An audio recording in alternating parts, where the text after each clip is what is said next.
بسم الله الرحمن الرحيم.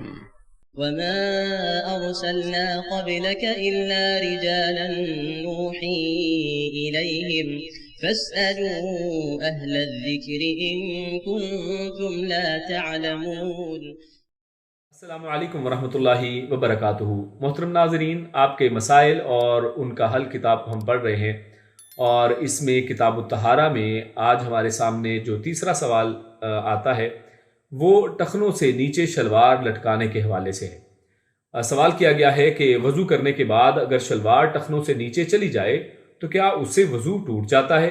قرآن و سنت کی روشنی میں جواب دیں۔ محمد آصف صاحب ہیں واہ کینٹ سے، اور اس کے جواب میں فضیلت الشیخ مبشر احمد ربانی حافظہ اللہ وہ لکھتے ہیں کہ چادر یا شلوار کا ٹخنے سے نیچے لٹکانا شدید گناہ ہے، اور حدیث میں وارد ہے کہ ما اسفل من الکعبین من الآزار فی النار، کہ یعنی کپڑے کا وہ حصہ جو ٹخنوں سے نیچے لٹک رہا ہے وہ آگ میں ہے۔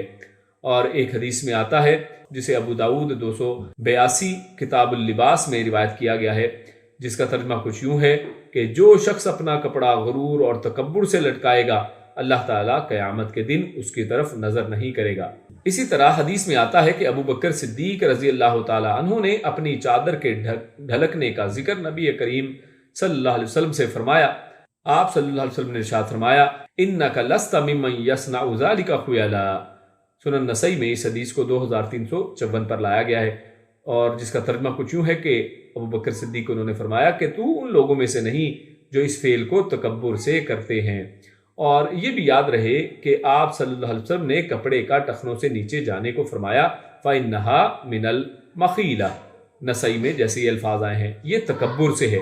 مذکورہ بالا روایت سے یہ بات معلوم ہوتی ہے کہ مرد کے لیے کپڑا ٹخنے سے نیچے لٹکانا شدید ترین جرم ہے، اور سیدنا ابو بکر صدیق رضی اللہ تعالیٰ عنہ کو آپ صلی اللہ علیہ وسلم نے خود مستثنا قرار دیا ہے، لیکن کسی بھی فقیہ محدث نے کتب حدیث کے تراجم و ابواب میں اس کو نواقض وضو میں شمار نہیں کیا۔ اور اس ضمن میں جو روایت سنن ابو داؤد میں آتی ہے کہ آپ نے ایک آدمی کو اس حالت میں نماز پڑھتے دیکھا کہ اس کا کپڑا ٹخنوں سے نیچے تھا، تو آپ صلی اللہ علیہ وسلم نے اسے حکم دیا کہ اذهب فتوضا، جا اور وضو کر۔ یہ روایت صحیح نہیں ہے، اس کی سند میں ابو جعفر غیر معروف راوی ہے۔ اور امام منذری نے مختصر سنن ابی داؤد جلد 1 324 اور علامہ شوکانی نے نیل الاوطار جلد 3 118 میں لکھا ہے کہ وفی اسنادہ ابو جعفری رجل من اہل المدینہ لا یعرف اسمہ، یعنی اس حدیث کی سند میں اہل مدینہ سے ایک راوی ہے جس کا نام معروف نہیں ہے۔ اور مشکات المصابیح پر تعلیق لکھتے ہوئے علامہ البانی نے لکھا ہے کہ یعنی اس حدیث کی سند ضعیف ہے، اس میں راوی ابو جعفر ہے، اس سے بیان کرنے والا یحییٰ بن ابی کثیر ہے، اور وہ انصاری مدنی مؤذن ہے جو کہ مجہول ہے، جس طرح ابن القطان نے کہا ہے، اور تقریب میں ابن حجر عسقلانی رحمہ اللہ نے لکھا ہے کہ اس کی حدیث کمزور ہے۔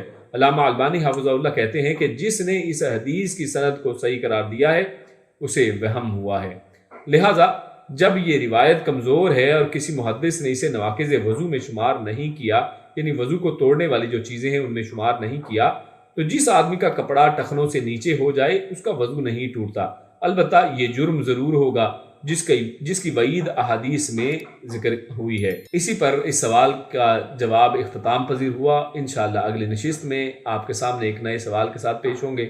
تب تک کے لیے اجازت دیجیے، اپنا خوب خیال رکھیے۔ السلام علیکم ورحمۃ اللہ وبرکاتہ۔